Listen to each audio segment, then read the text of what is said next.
Confidence sportive, le podcast qui parle des émotions du sport.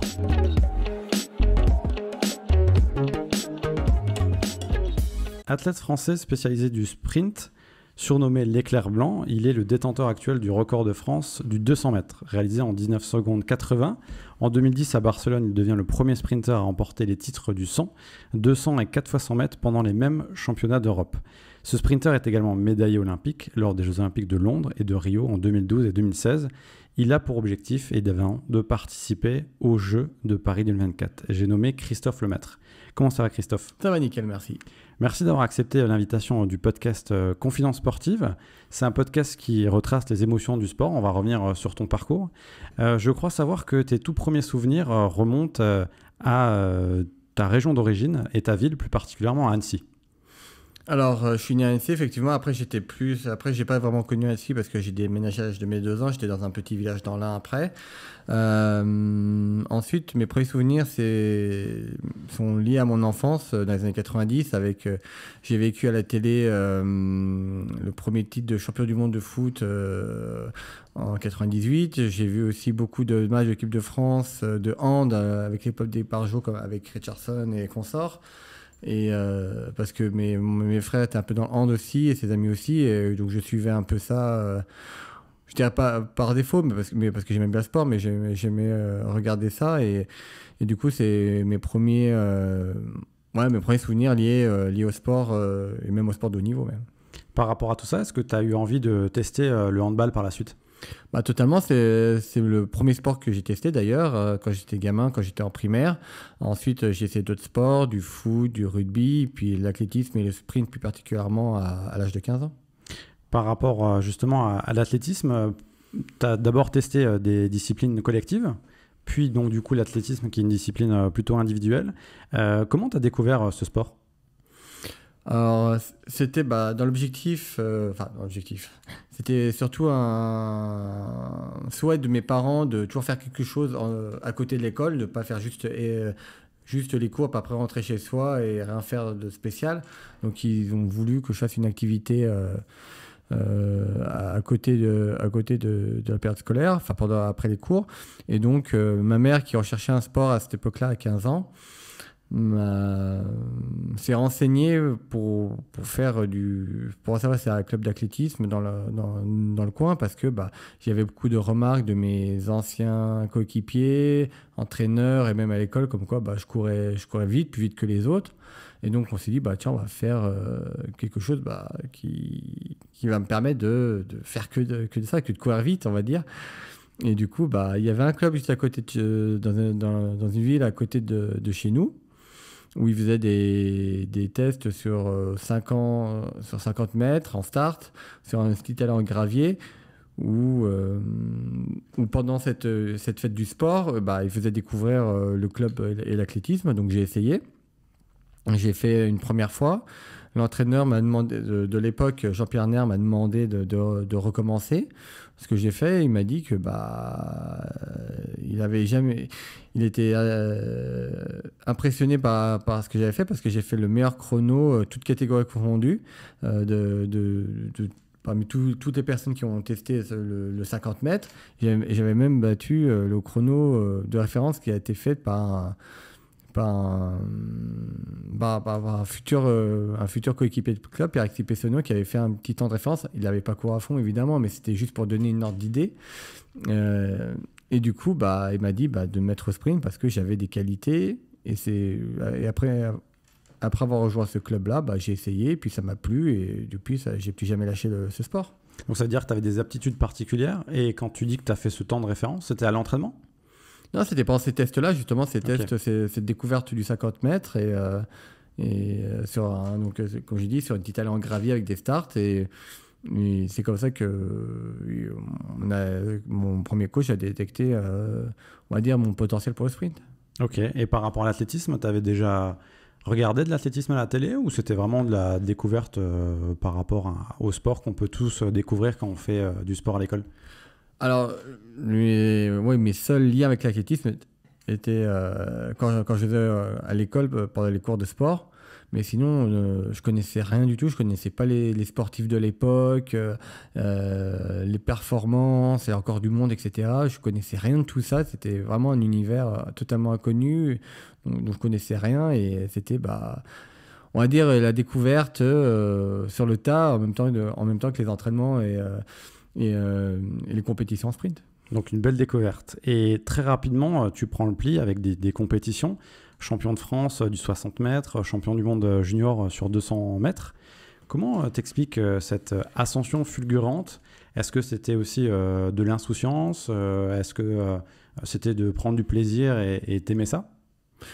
Oui, déjà j'aimais ça parce que pour que je reste dans un sport, il fallait vraiment que j'aime ça parce que dans tous les autres sports que j'avais fait avant, les sports collectifs, je suis resté seulement une année, puis après je partais parce que ça me plaisait pas spécialement, parce que j'étais pas trop dans un esprit collectif, j'étais vraiment dans un aspect individuel. Et le sprint n'était pas fait pour ça, c'était seul contre tous, c'était chacun pour soi. Et ça, plus lié à la compétition, l'esprit de compétition et de courir vite, tout simplement, de courir le plus vite possible. C'était des choses qui m'ont marqué, qui m'ont plu. Et c'est pour ça que je suis resté, j'ai continué dans ce sport. Ouais. Et après, c'est toujours difficile à dire pourquoi j'ai réussi à percer. On peut dire qu'il y a le talent, le fait que j'avais la morphologie qu'il fallait, les fibres rapides, comme on appelle ça, qu'il fallait pour réussir dans ce sport. Hein. On va dire que le sport de haut niveau est assez inégalitaire. Tout le monde, malheureusement, ne peut pas être sportif de haut niveau. C'est triste à dire. On aimerait tous faire du sport de haut niveau, mais malheureusement, c'est pas le cas parce qu'il faut avoir par rapport à ton sport, il faut avoir une morphologie particulière, des fibres lentes ou rapides particuliers, enfin, en plus que les autres. Il faut aussi avoir le mental aussi de se défoncer aux entraînements et en compétition, de ne pas avoir de pression inutile, etc. Bon, bref, il y a beaucoup de facteurs qui rentrent en jeu. Et moi, j'ai eu de la chance d'avoir tout ce qu'il fallait pour pouvoir faire du sport de haut niveau et de réussir à avoir le palmarès que j'ai actuellement. Et l'athlétisme, tu as rapidement compris que tu avais ce talent et ces aptitudes, comme tu dis, ou est-ce que c'est aussi les entraîneurs qui t'ont poussé et qui t'ont fait comprendre que tu pouvais aller très très loin? Il y avait un peu de tout. Les entraînements, bien sûr,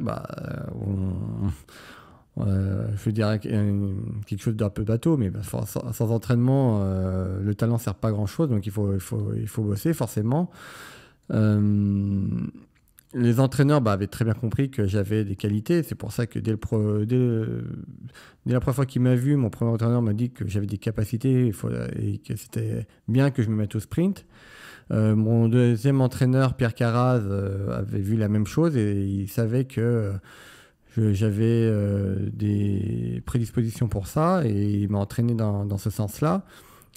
Et aussi, moi, je savais que je courais plus vite que les autres en moyenne.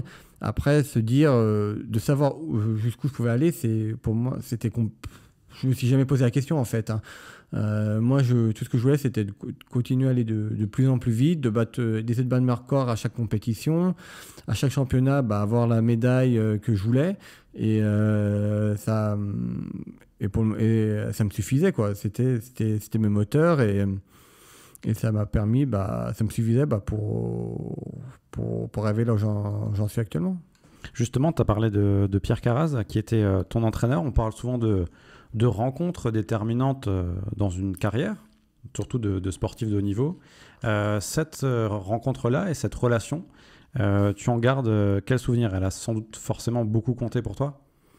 Totalement, parce qu'en tant qu'entraîneur, je pense que, et ça je l'ai toujours dit, que je pense que j'aurais peut-être pas eu un aussi beau palmarès que j'ai actuellement sans un entraîneur comme Pierrot.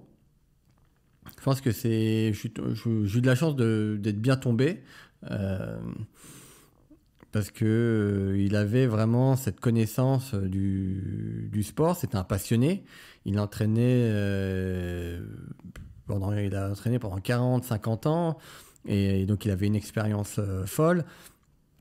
Mais c'est aussi quelqu'un qui essayait d'inclure toujours de nouvelles choses. Voilà, c'est pas comme des entraîneurs qui ont une certaine expérience, qui au bout d'un moment, ils arrêtent d'innover, de changer, parce qu'à un moment, ils ont une expérience et ils veulent compter là-dessus. Oui, c'est pas pareil. Même s'il y avait une certaine routine, il y avait quand même deux, trois choses qui changeaient parce qu'ils voulaient essayer d'inclure ou enlever quelque chose pour m'aider à progresser. Et il avait aussi cet esprit de compétition qu'il voulait vraiment que je réussisse, et il se donnait vraiment à fond pour ça, et ça a été une recette gagnante pendant plusieurs années, pendant toutes ces années, et ça m'a permis encore une fois de décrocher les médailles que j'ai aujourd'hui. Tu as une anecdote justement par rapport à des entraînements ou des compétitions, des moments que vous avez vécu tous les deux, qui t'a marqué en bon souvenir ou plutôt rigolo? C'est un peu compliqué parce que c'est vrai que Il y en a beaucoup. Il y en a beaucoup, c'est vrai. Il était toujours très sérieux, ou est-ce que vous avez des moments où vous étiez un peu plus dans la déconnade? En général, à l'entraînement, on était sérieux. Il était sérieux. Il y avait eu des moments où on était un peu plus dans la déconnade, mais c'est vrai qu'on avait une relation vraiment une vraie relation entraîneur-entraîné, où c'était quand même, quand on devait travailler, c'était strict, on devait travailler. Mais c'est aussi, sans parler d'anecdotes, mais si c'est quelqu'un qui aussi permettait aux gens d'évoluer aussi en tant que personne. Par exemple, quand j'enchaînais les meetings, maintenant à l'étranger, quand j'avais un certain niveau, j'allais dans les meetings à l'étranger, en Europe essentiellement. Et il me disait, maintenant tu te débrouilles tout seul, tu y vas tout seul aux compétitions, et tu te débrouilles, parce que il était entraîneur aussi de club, donc il ne pouvait pas me suivre à droite et à gauche. Il avait aussi un groupe d'entraînement à gérer, donc du coup il me laissait faire, et il m'a appris à être on va dire un peu plus indépendant, de pas toujours me rattacher au coach, et de savoir me débrouiller par moi-même. Et c'est ce qui m'a permis, dans plein de compétitions, si j'avais pas mon coach, c'est pas grave, je sais faire, je sais gérer, je connais mon protocole d'entraînement. S'il y a un imprévu, je sais gérer. Donc il m'a permis aussi d'avoir cette indépendance qui, après, plus tard, qui m'a servi dans ma vie de tous les jours, parce que j'ai appris à prendre mon indépendance, à me gérer tout seul, et ça m'a permis d'évoluer tout simplement en tant qu'athlète et en tant qu'homme. Et c'est aussi pour ça que c'était Pierre Ocaraz était quelqu'un à part comparé à d'autres coachs, parce qu'il savait vraiment. Il ne s'arrêtait pas seulement sportif, mais il avait un peu un rôle d'éducateur vers les jeunes. Il essayait de leur inculquer des valeurs aussi, C'est à la fois sur le côté sportif et humain. Exactement. Et il arrivait à faire évoluer les personnes dans les deux sens, et c'est pour ça qu'il a laissé toujours une marque, on va dire, indélébile pour chaque personne qui a eu la chance de le rencontrer. Par rapport à tout ça, est-ce que c'est aussi lui qui t'a fait prendre conscience que tu pouvais vivre de ton activité, et que l'athlétisme de haut niveau, l'athlétisme des grands meetings, des grandes compétitions, c'était accessible pour toi? Alors ça, on en a très peu parlé de ce côté-là. Il savait très bien, il savait que je pouvais en vivre, mais c'était pas le sujet de conversation numéro un. Nous, ce qui nous intéressait, c'était la performance. Et on sait très bien que si on était performant en termes de chrono, et aussi on était performant en championnat, ce serait logique que j'arrive à gagner ma vie de cette manière-là, et d'être aussi un peu plus indépendant au niveau financièrement. Mais c'est pour ça qu'on on ne cherchait pas à tout prix à vivre de ça, mais surtout de faire les chronos, parce qu'on avait des objectifs sportifs dans un premier lieu. On établissait nos objectifs avant chaque saison, aussi bien dans les championnats qu'en termes de chrono. On se disait qu'on pouvait faire tel chrono, il y avait tel minima à réaliser, on pense que c'est réalisable. Et si dans les championnats du monde, les championnats d'Europe, ton objectif c'est ça. Et on s'entraînait pour atteindre ces objectifs-là. Et après, le reste, bien qu'important, on va pas se mentir, c'était important, le terme financier, de pouvoir vivre de son sport.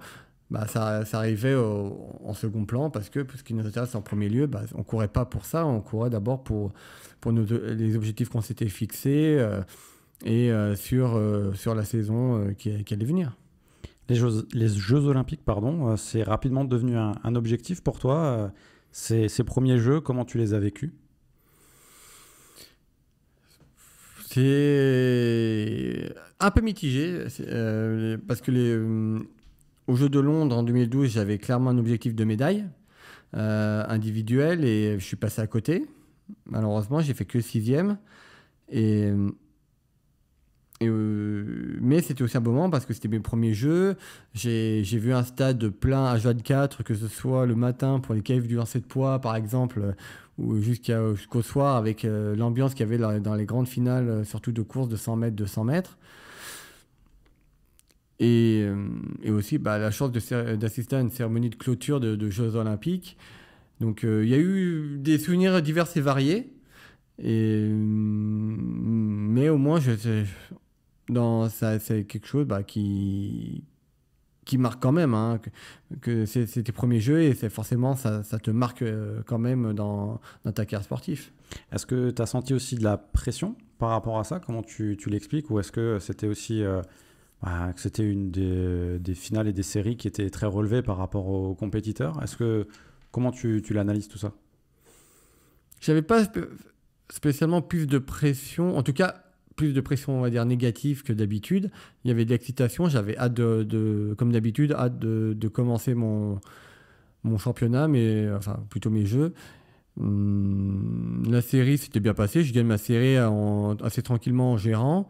La demi, beaucoup plus compliquée parce que je me qualifie seulement au temps. Puis la finale, j'étais couloir 2, j'ai fait comme j'ai pu avec la forme du moment et voilà, ça fait que 6e. Mais j'avais pas d'appréhension, de peur. J'étais plus dans l'excitation, l'envie de courir dans un stade olympique et tout simplement réaliser mon objectif d'avoir une médaille olympique en individuel. Ouais.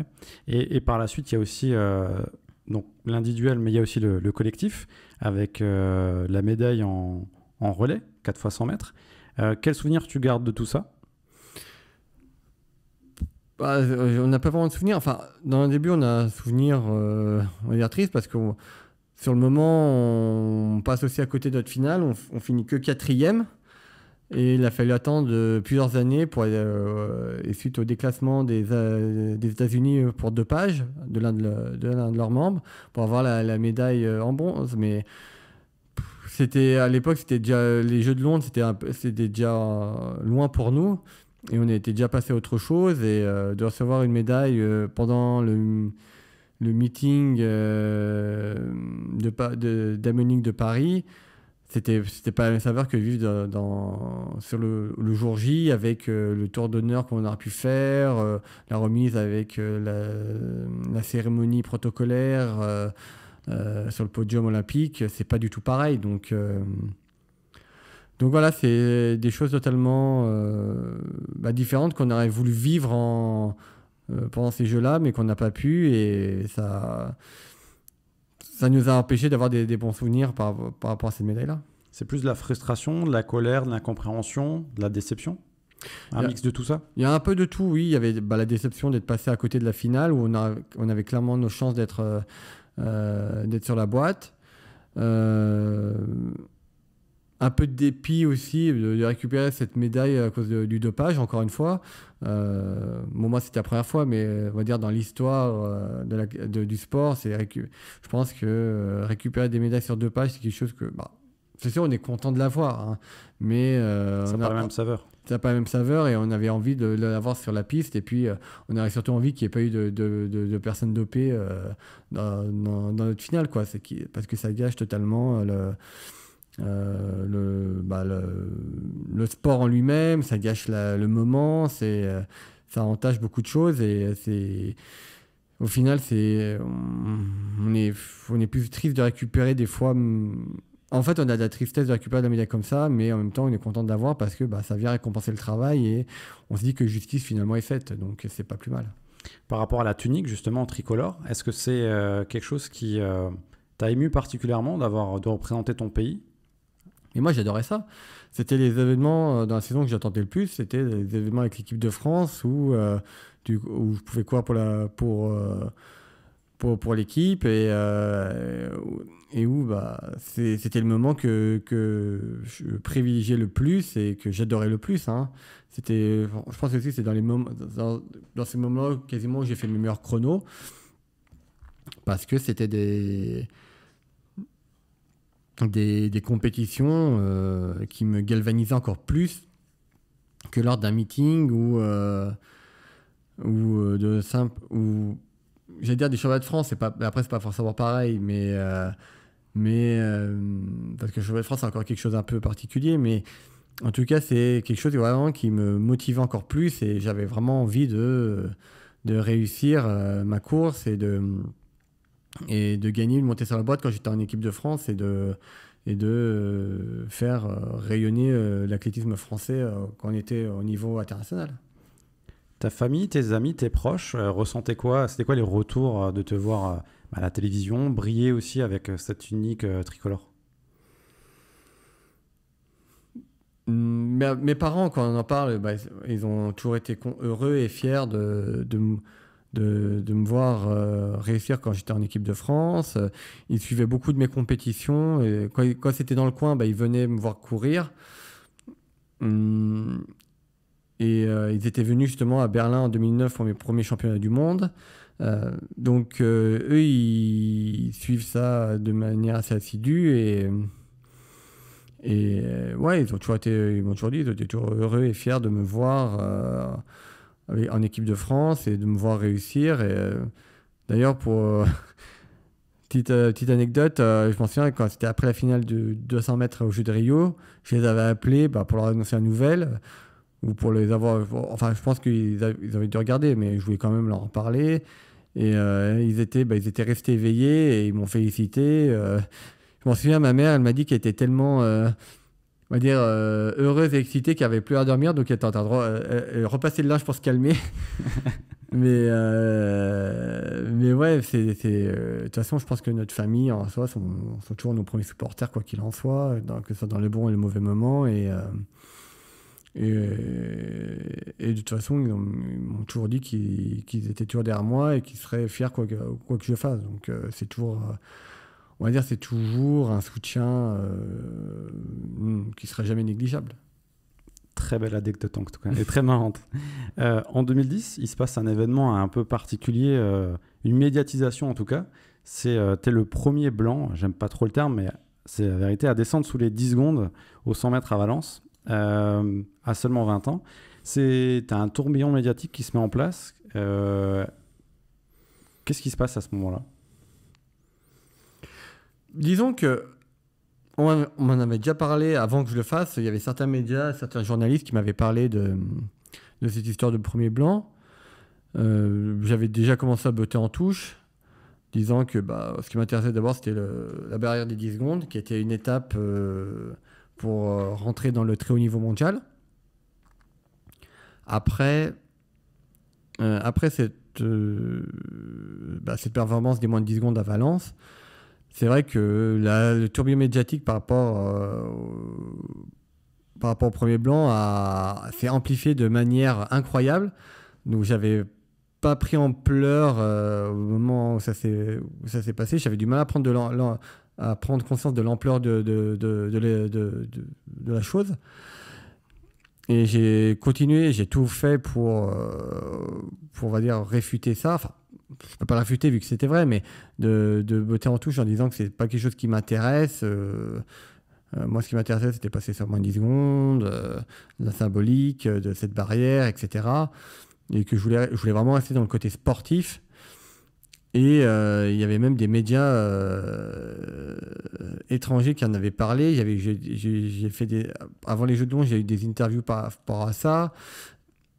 Ça avait vraiment dépassé les frontières, même au-delà, puisque j'ai eu même une invitation du Ku Klux Klan qui m'ont invité chez eux pour que je vienne les voir et tout. Donc pour dire à quel point ça avait vraiment dépassé Le cadre sportif. le cadre sportif et même la frontière française. Donc c'est vraiment parti loin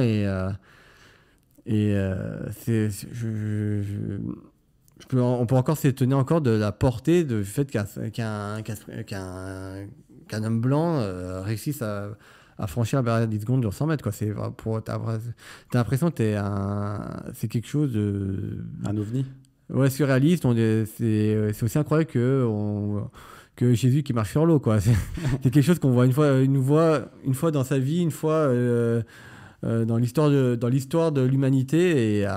Et c'était une portée vraiment inimaginable. Quoi. Tu l'as mal vécu ou c'était plus une surprise par rapport à toute cette médiatisation? Ah oui, il y a une surprise par rapport à la médiatisation. Ça, c'est sûr. Mais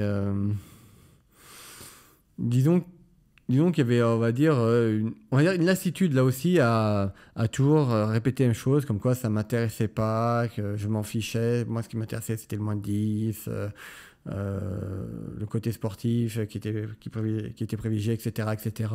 On a parlé de ces blessures, mais aussi des Jeux. On revient sur les Jeux, plus particulièrement à Rio en 2016. Tes deuxièmes Jeux, comment tu vis cette période-là? Est-ce que tu étais mieux préparé? Comment tu as vécu ces Jeux, tout simplement? Disons que oui, j'étais mieux préparé. Il y a eu encore des blessures qui m'ont empêché de faire les championnats d'Europe à Amsterdam avant. Mais on va dire que c'était un mal pour un bien, dans le sens où ça m'a connu, même si j'aurais voulu les faire, mais au moins ça m'a évité d'avoir un championnat dans les jambes et de me préparer plus spécifiquement pour les Jeux de Rio. Et aussi, j'avais commencé justement un travail mental en intégrant dans mon staff une psychologue du sport pour justement m'aider à mieux gérer ces périodes de troubles, que ce soit à cause des blessures ou des mauvaises performances, et à arriver plus serein au jeu. Et c'est ce qui a payé, je pense, d'après moi, c'est aussi le fait de maintenant, parce qu'avant je ne travaillais pas du tout cet aspect-là, et c'est le fait d'entreprendre cette démarche-là qui, je pense, m'a aidé à avoir cette médaille au jeu et d'arriver à Rio en étant plus serein et plus confiant dans mes capacités à avoir cette médaille. Cette médaille, c'était sur le 200 mètres, médaille de bronze. Cette course, est-ce que tu t'en souviens? Comment ça s'est passé? Est-ce que quand tu finis, tu sais vraiment que tu es à cette place-là? Tu ressens quoi comme émotion? Oui, alors je m'en souviens.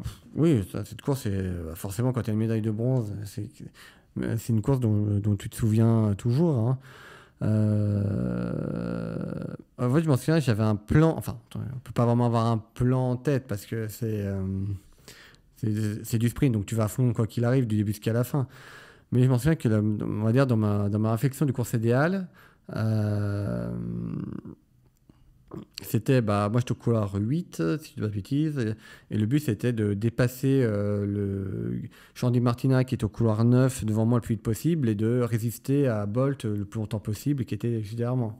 Sauf que rien ne s'est passé comme prévu, Bolt m'a dépassé très vite et Martina je l'ai déplacé sur la ligne, quoi. Donc rien de tout ça s'est passé comme je voulais et pourtant c'est grave, on va dire, plutôt à cette bataille que j'ai eue avec Martina, parce qu'il a fait une très belle course. Il est juste à 1/100e au final du podium. Même s'il est que 5e, il est à 1/100e du podium. Et je pense que c'est cette lutte-là qui m'a permis de me battre jusqu'au bout. Et finalement, c'est grâce à, on va dire, un cassé, on va dire 3-4 mètres avant la ligne, qui est un peu dangereux parce que, un, tu peux te péter, et deux, tu décélères quand tu casses. Mais c'est ce cassé-là qui m'a permis de passer devant tout le monde et d'avoir cette médaille de bronze. Ouais. Ça représente quoi à ce moment-là pour toi? C'est beaucoup de fierté, travail accompli, Oui, un oui, aboutissement? oui, il y a de la fierté, il y a un aboutissement, surtout par rapport à tout le travail que j'ai accompli ces dernières années qui n'avaient pas payé justement à cause de ces blessures. C'est, on va dire que ça a gommé une grande partie des résultats décevants que j'avais eu les saisons précédentes. Et ça m'a permis de me relancer et de poursuivre ma carrière sur des bases plus sereines. Par rapport à ces blessures avant, est-ce que tu avais pensé aussi à arrêter tout simplement l'athlétisme? Ou c'était forcément quelque chose qui n'avait pas forcément compté? Non, non, parce que à Rio, j'avais 26 ans, je me disais que c'était encore trop jeune pour arrêter. Hum, Et je savais que j'avais encore le niveau pour me qualifier à des championnats du monde, à des jeux. Donc pour moi, c'était, même si j'avais pas eu ces médailles, c'était hors de question d'arrêter. Et j'aurais continué et j'aurais tout fait pour me qualifier à chaque championnat qui se présentait à chaque saison. Évidemment, on va aussi parler de Usain Bolt. Est-ce que c'est le sprinter qui t'a le plus marqué? Qu'est-ce qu'il a de différent des autres par rapport à toi, qu'il a connu de très près? Disons que c'est un personnage, si on peut appeler ça un personnage, mais c'est un sprinter un peu atypique. Bon, rien que pour ses performances sportives, en termes de chrono et en termes de médailles, je pense qu'on ne peut pas se tromper en disant que c'est le meilleur sprinter au monde. C'était le meilleur sprinter au monde. C'était peut-être toute époque confondue, je pense, en termes de palmarès et de records.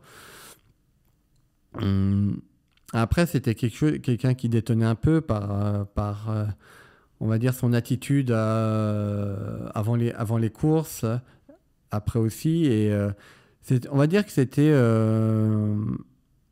un peu, on va dire un peu de rafraîchissant dans le sens où il faisait le show, mais c'était pas un show où ça roulait des mécaniques, où ça tentait de déstabiliser. Non, c'était un show, on va dire, pour tout le monde, en fait, pour le public. Et c'était pas dans un but de déconcentrer, c'était vraiment parce que c'était lui il voyait ça comme un spectacle, comme une fête. Il se prenait pas la tête et il était comme ça, tout simplement. Donc, c'était son attitude, on va dire, naturelle. Et finalement, je pense que c'est aussi une partie de la personne qu'on retiendra aussi, de sa manière d'être. Content d'avoir vécu à la même époque que lui et d'avoir pu l'affronter sur ces courses-là? Vous aviez une relation particulière aussi? Oui, je pense que c'est toujours une chance de courir contre l'homme le plus rapide du monde. C'est toujours une chance parce que moi, en tant que compétiteur, j'avais toujours envie de le challenger pour savoir où j'en étais par rapport à lui, essayer de le battre si possible et me donner à fond pour essayer de l'accrocher. Donc moi, moi en contact, quand je voyais Bolt dans la course, j'étais content parce que je savais que c'était, moi je voulais toujours me battre contre le gratin du sprint mondial, contre les meilleurs, et c'était le meilleur, et donc moi j'étais plus content que terrorisé de quoi contre lui. Et moi, à chaque fois que je l'avais dans ma course, j'avais qu'une envie, c'était de l'accrocher, comme j'ai dit, ouais, de l'accrocher, de me mettre à lui. Si je pouvais le battre, je m'en priverais pas. Et c'était pour moi, ouais, une chance une chance après moi-même à côté de m'améliorer si j'arrivais à le titiller.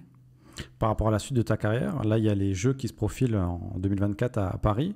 Évidemment, c'est un objectif. Tu as aussi changé d'encadrement au niveau des entraînements. Qu'est-ce que tu as voulu faire justement pour optimiser tout ça et préparer une éventuelle qualification, puis performer bien sûr aux Jeux?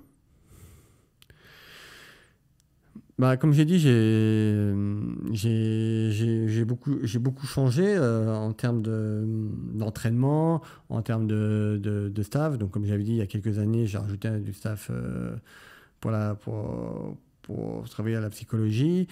Là, cette année, là, j'ai beaucoup changé. J'ai changé de coach, j'ai changé de manière de m'entraîner. Euh, j'ai ajouté plein de personnes dans le domaine médical aussi pour justement arrêter d'avoir des blessures à répétition qui sabotent des saisons. Donc voilà, il y a eu beaucoup de choses qui font que j'ai voulu tout mettre en place pour vraiment réussir, voilà, pour pas avoir de regrets et de se dire j'ai rien fait, et me dire j'ai rien fait pour réussir. Non, j'aurais fait des choses pour réussir à me qualifier au jeu. Et, et j'espère que ça a marché. Moi, c'est un projet qui me tient à cœur. Je pense que pour le moment, j'ai évité les grosses blessures. Donc déjà, c'est déjà un très bon point déjà. Après, maintenant, il faut que... ça va être un travail de longue haleine parce que je repars de loin en termes de performance, forcément. Il faut que, faut que je prenne le temps. Même si la patience, c'est pas vraiment mon point fort, faut l'avouer, mais il faut que j'apprenne à prendre le temps de revenir petit à petit si je veux espérer me qualifier pour les Jeux de Paris. Évidemment, les Jeux à Paris, c'est un peu particulier pour un Français. Est-ce que tu ressens quelque chose de particulier aussi par rapport à ces Jeux-là? Je pense que chaque athlète aimerait participer aux Jeux qui sont organisés à la maison. Donc, déjà, les Jeux Olympiques en soi, c'est l'objectif de tout athlète, mais quand c'est à la maison, c'est plus qu'un objectif. Je pense que c'est limite Une obsession. Une obsession, ouais, exactement, parce que on a envie de connaître ça, des Jeux Olympiques à la maison. Je pense qu'il y a énormément d'athlètes qui ont participé aux Jeux, mais qui n'ont pas eu la chance, justement, de vivre ces Jeux à la maison. Il y a plein d'athlètes qui ont une carrière riche, mais de vivre des Jeux à la maison, ça, ils l'ont jamais eu, hein. Et c'est pour ça que moi, j'ai envie de vivre ça. J'ai pas envie on a la chance de les avoir à Paris et je refuse, moi, de passer à côté de ça et de regarder ces jeux-là à la maison devant ma télé, quoi. La paternité, ça a aussi changé ton quotidien en tant qu'athlète. Est-ce que tu vois les choses aussi différemment? C'est sûr que ça change mon quotidien, ça c'est clair. Surtout en termes d'organisation, faut gérer entre mes entraînements, ma vie de famille. Donc ça demande une nouvelle organisation en plus. C'est sûr que ça me permet d'occuper l'esprit, forcément. Quand tu fais des contre-perfs ou si par exemple tu peux te blesser, au moins tu penses pas trop à cet aspect négatif et tu penses à ta famille, à t'occuper de ta fille, et ça permet de penser à autre chose, mais aussi de vivre d'autres moments plus joyeux que des contre-perfs ou d'autres mauvais moments que tu peux avoir dans le sport.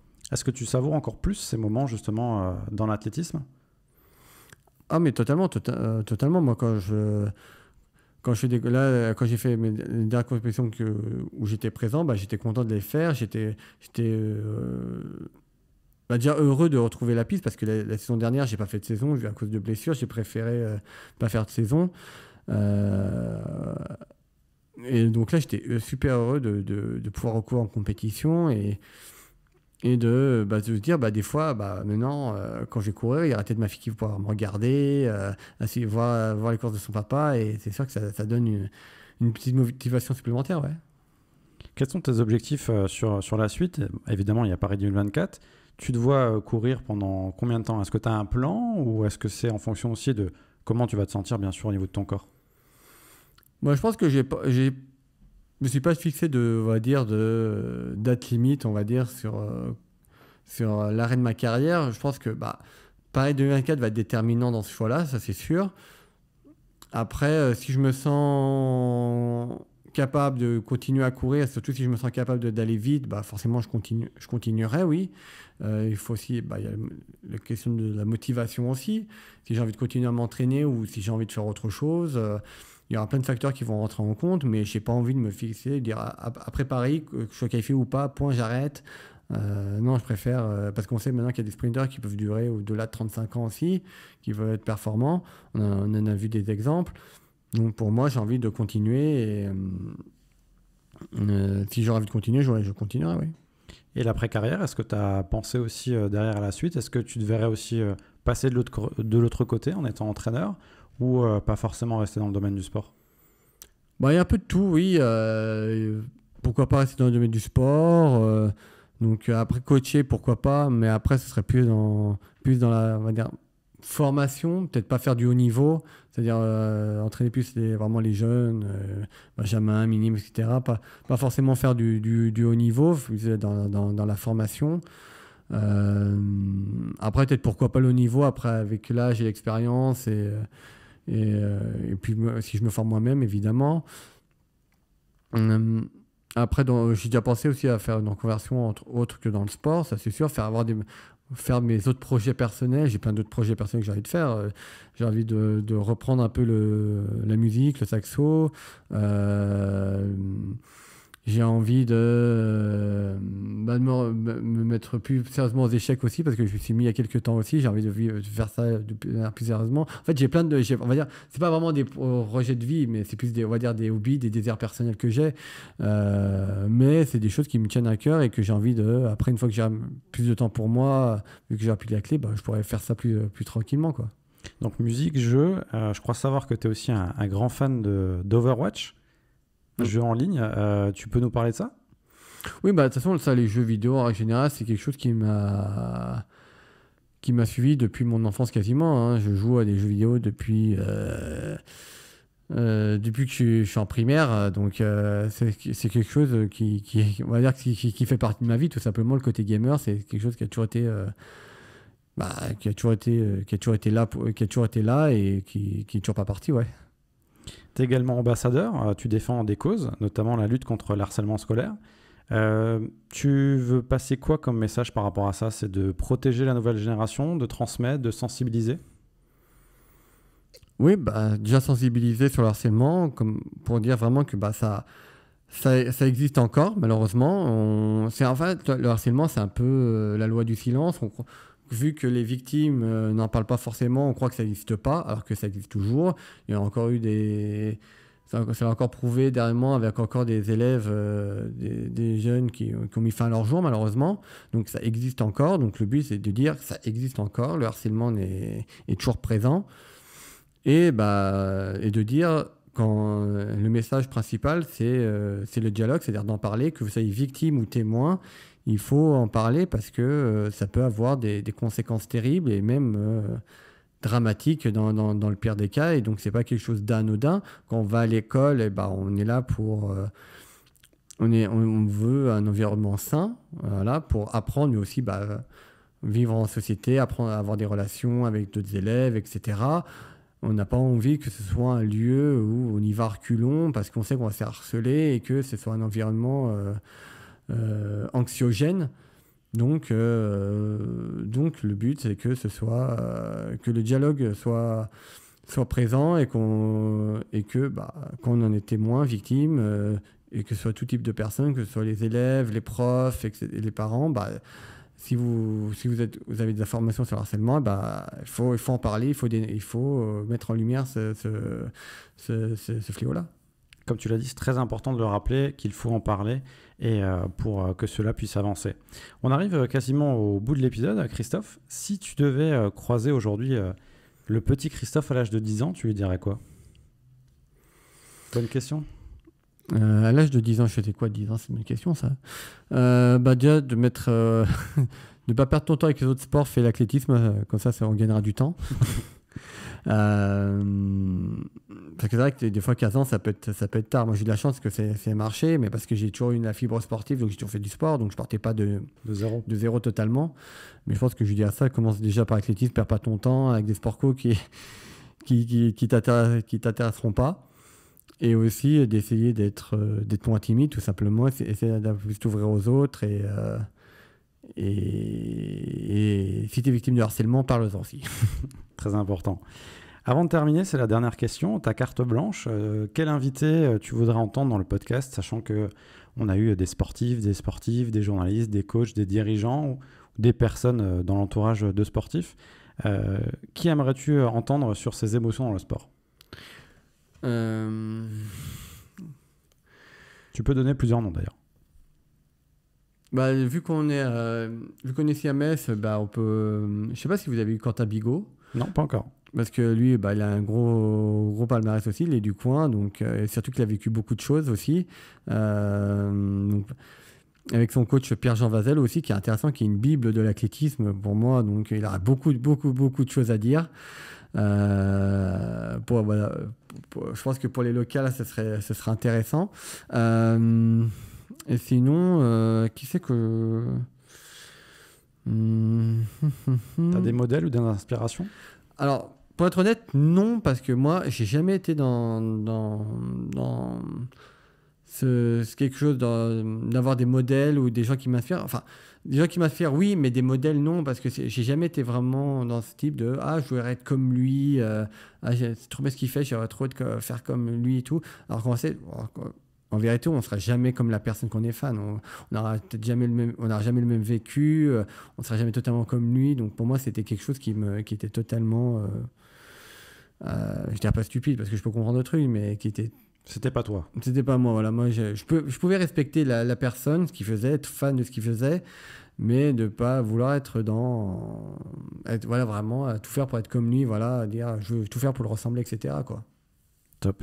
Voilà, super Christophe, merci pour tes confidences sportives, pour t'être livré avec honnêteté et franchise. Si on veut te suivre et te soutenir, justement, comment on fait? Il y a toujours les réseaux sociaux, je suis sur Facebook, Instagram, Twitter.